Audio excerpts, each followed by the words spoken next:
Šį rytą atsikėliau ir sukūriau pasaką, nes ši diena yra tokia, kuri apverčia mano gyvenimą aukštyn kojom, prasideda mano gyvenime naujas etapas, kuris labai tikiuosi ilgai neužsitęs.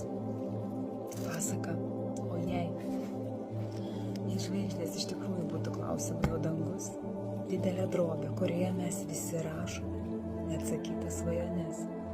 O jei vaikystėje labiau būčiau klausiusi tėvų, gal šiandien stovėčiau tvirčiau, bet gal tada nebūčiau atradusi savo pačių klaidų, tų šaknų, kurios maitina mano širdį. O jei būčiau skaičiusi daugiau knygų, būčiau pažinusi pasaulį giliau, bet ar nebūčiau praradusi savo naivų žvilgsnių, kuriuo pirmą kartą mačiau drugelį ant delno. O jei būčiau baigusi aukštus mokslus, gal šiandien turėčiau didelį namą, blizgantį automobilį, rimtą veidą posėdžių salėje. Bet ar mano rankos dar rastų kelią prie drobės? Ar širdis dar norėtų kurti eilėraščius, stebint danguje plaukiojančius debesis?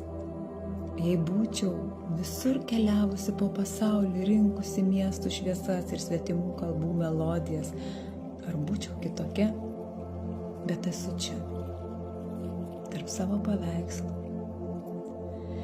kur kūryba visada pasitinka pažįstamų balsų. O jei būčiau pasirinkusi kitą kelią, ar mano akys dabar žibėtų kitaip?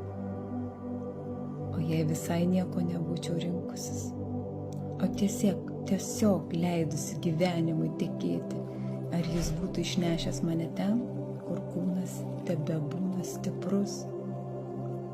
Štai sėdžiu, klausau, kaip garsiai tiksi senas laikrodis gyvenimo sekundės ir suprantu, visi klausimai yra tos sekundės. Leisk joms tiksėti tuo pačiu ritmu, nes atsakymai nėra būtinybė, atsakymai tik narvas. Ir vis dėlto mintis tyliai sugrįžta. O jei būčiau ėjusi kitaip ir laiko neskaičiuotume,